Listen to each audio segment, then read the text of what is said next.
आता एक अत्यंत महत्त्वाची बातमी आहे। पार्थ पवार याच्या संदर्भातली ही बातमी आहे। राज्यसभा खासदार पार्थ पवार हे मुख्यमंत्री देवेंद्र फडणवीस यांना भेटायला गेले होते अशी माहिती मिळते।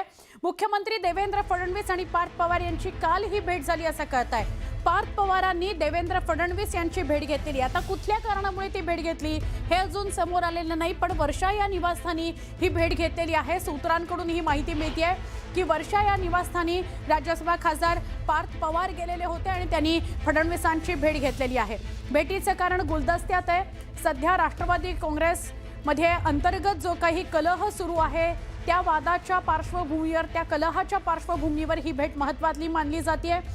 असं म्हणतात की प्रफुल्ल पटेल आणि सुनील तटकरे यांनी शरद पवारांची भेट घेतली होती आणि पार्थ पवारांची तक्रार केली।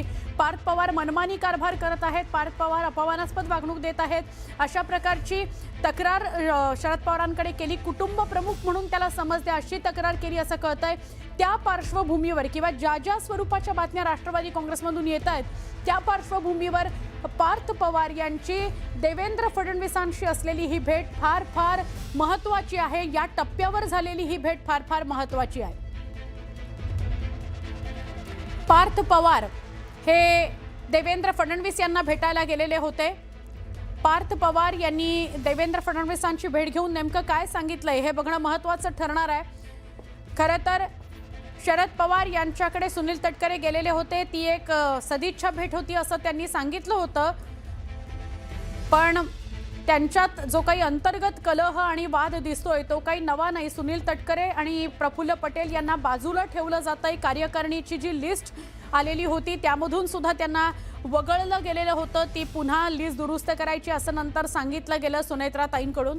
मात्र या सगळ्याचा अंगुली निर्देश पार्थ पवार यांच्याकडे आहे आणि त्यामुळे पार्थ पवार यांची फडणवीसांची ही भेट महत्त्वाची आहे।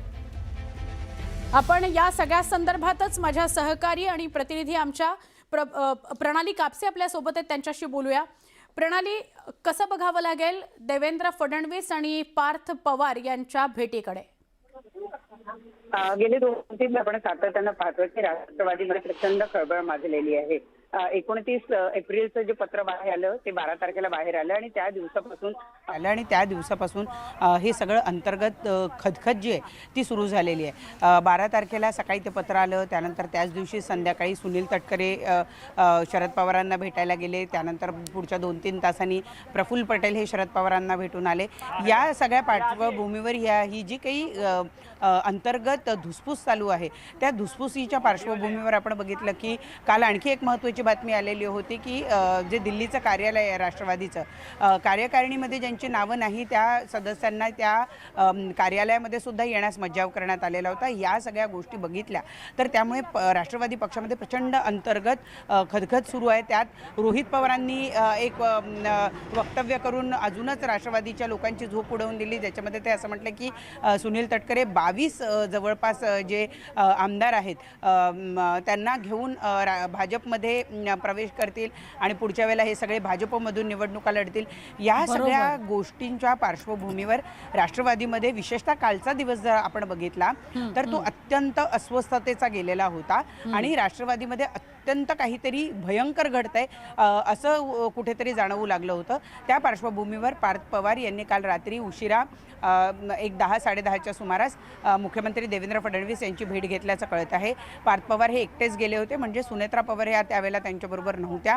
त्यामुळे पार्थ पवार आणि मुख्यमंत्री यांच्यामध्ये नेमकं काय बोलणं झालं, कुठल्या मुद्द्यांवर चर्चा झाली हे बघणं अत्यंत महत्त्वाचं ठरणार आहे। याबद्दलची माहिती आता एकतर स्वतः मुख्यमंत्री देऊ शकतात किंवा पार्थ पवार देऊ शकतात, परंतु सूत्रांकडनं जी माहिती मिळते आहे ती हीच की ही जी सगळी अंतर्गत खदखद सुरू आहे या खदखदीच्या अनुषंगानं ही जी बैठक आहे ही अत्यंत महत्त्वाची मानली जाते। पुढच्या 1-2 दिवसांमध्ये राष्ट्रवादीमध्ये अत्यंत महत्त्वाच्या काहीतरी घडामोडी घडतील आणि त्या पार्श्वभूमीवर काल पार्थ पवार यांनी मुख्यमंत्री देवेंद्र फडणवीस यांची भेट घेतली असल्याचं सूत्रांचं म्हणणं आहे। नक्की, धन्यवाद माहिती दिल्याबद्दल प्रणाली।